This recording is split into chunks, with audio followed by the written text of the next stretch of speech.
In this video, I'm going to give you 20 ideas for how you can use a visualizer in a classroom and beyond.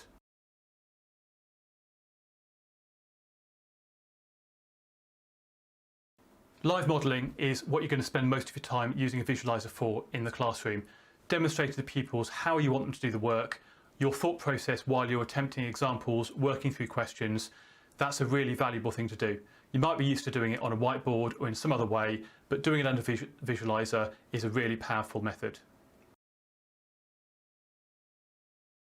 Modelling exactly how you want pupils to present their work is really useful. If you use an exercise book for the class, you can show them exactly how you want them to present it in the same way that you expect them to do in their books. Everything from underlining titles, writing dates properly, to using the correct equipment, using pencils, all that sort of stuff, making sure that their paragraphs are set out as you want. Demonstrate all of it in the way you want them to do it in the book. Visualisers are great for scaffolding work for pupils, demonstrating what you want them to do, but also giving that extra support where needed. Here we've got a template for an I do, we do, you do activity where there's a question for the teacher to do, talk through the thinking, explain what you're doing as you go. Then there's one for we do, so that means the teacher carries on doing it, but maybe asks the pupils for their thoughts as they go through, gives them a moment or two to think about it before writing the answers. And then there's a you do question, which is for pupils to do independently, and they can use that model of the first two questions to really support them. If you want to, you can get some pupils doing the we do on their own, whilst others follow along with you, giving that scaffolding to those that need it. Visualisers are great for any sort of demonstration, whether that's a science experiment you want to show the pupils how to do or demonstrate to them, whether it's something in design technology where you're showing them how to use a piece of equipment, or in art demonstrating a process, or something simple like in maths, showing them how to use equipment like a protractor or place value equipment, or something as simple as using a calculator correctly. Whenever you see a piece of pupils' work that you want to show to the rest of the class, either because it's excellent or because it's something which is a common mistake you want to show how to avoid, being able to show that work under the visualizer is a really powerful way of doing that immediately within a lesson. Maybe you don't have enough textbooks for everybody in the class, or you just don't want them to have their own book for some reason. You can show the textbook under the visualizer and make it really clear to pupils what they need to be doing. It's also great for making sure everyone's looking in the same place. You can direct their attention to a particular part of the book, highlight things that are important for them to look at before they do their own work, and you can also put extra questions up. For example, if some pupils have finished the main piece of work and you want to put some extension up, you can put that under the visualizer instead of having to print out or hand out copies for them to use themselves. Anytime you want to talk about a mark scheme with pupils, putting it under the visualizer is a great idea. You can demonstrate to them exactly where the marks come from, you can use it to live mark some work, show them how they can improve and exactly what the examiners are looking for. Modelling to pupils how to do self or peer checking to catch those errors before their work is marked is a great idea. You can model that to them, you can show them how you might go through it with one person's work and they can do the same thing themselves. And when it's time for that marking, you can guide them through that self or peer marking. You can show them what they should be looking for, where those errors are likely to be, and how to make improvements on their work. Maybe you've been working on a poem or doing some sort of write-up of an experiment and you've made some annotations yourself. You can demonstrate to pupils exactly what your annotations look like by putting them under the visualizer. Show them your thought process, show them not only what they write but where they write it and how they use those tools to their best advantage. If you're lucky enough to have an iPad or another type of tablet, they work brilliantly under a visualizer. Because the screen is illuminated, they show up really nicely and you can use them to demonstrate interactive things that pupils might want to see to help your explanations, or you might want to use a whiteboard app instead of a mini whiteboard or an exercise book to show pupils your modelling. This works really well because you've got all of those tablet options available to you, different colours. You can erase things quickly, but you can also save those in a way you can't do with mini whiteboards.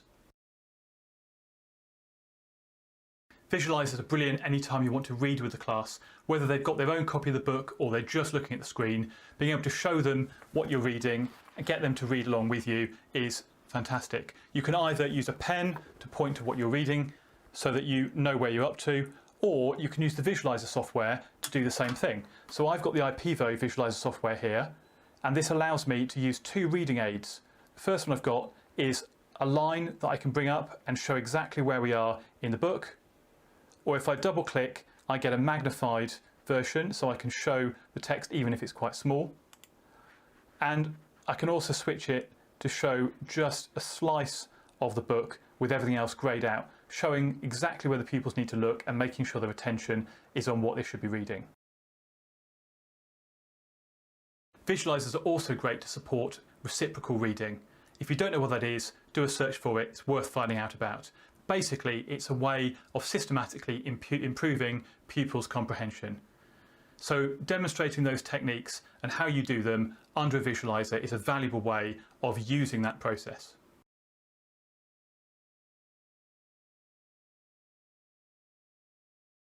Visualisers work brilliantly for walking-talking mocks. If you want to demonstrate to pupils the thought process that goes into answering an exam question and then model the answers to them, doing the exam papers under a Visualiser is a great idea. It's much better than having a pre-done set of answers and talking through them, because they can see your thought process, they can see how you built up to those answers, where you started, and the order in which you answered it within those confines of an exam paper. Anytime you want a record of pupils' work, Visualisers are great. Whether this is for a portfolio of their work or for keeping exemplars to show to another class or for next year, using the software to record those pictures or videos from the Visualiser is a really quick way to gather those things during a lesson.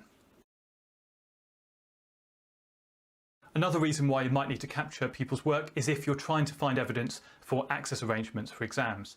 So being able to snap their work at different stages during the lesson, showing what they've been able to do independently, is a great way of building that portfolio of evidence.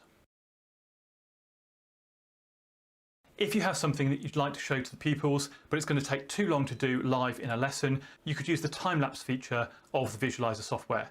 This means you can record something like a piece of art being created or a long science experiment being conducted, and it will record it in a way that means you can play it back much faster and show the pupils the whole process in just a few minutes. Because Visualisers work as USB cameras, they make a great option for a webcam. So they'll work with Microsoft Teams, with Skype, with Zoom, anything else that needs a webcam. And a lot of them have microphones built in, so they're your complete package for being able to join a remote meeting when you don't have a laptop with a built-in camera. Using that microphone that comes with the Visualiser is great for recording feedback for pupils. Whether you want to record some audio feedback as an audio file, you can record that on your computer, save that with the work for them, or you could use Windows built-in dictation software that allows you to talk and convert to text any feedback you want in any text box that you would like. That works with all sorts of different programs and websites. Using the video recording function of the Visualiser is great for recording your explanations and your modelling. So you might want to do that so that you can share it with pupils at a later date, either to look back on, or if they're working remotely and you can't be with them, you can send that to them to see. But also, as a professional development tool, it's a great idea.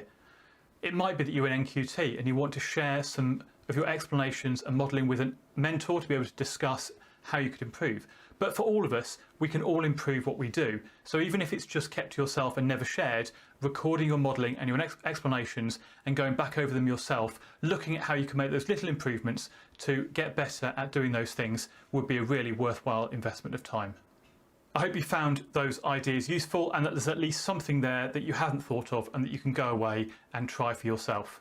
Look out for my tips video, which will also give you some other ideas for how to just make those little improvements to your Visualiser use. If you did find that useful, please hit the like button. If you didn't, hit the dislike button.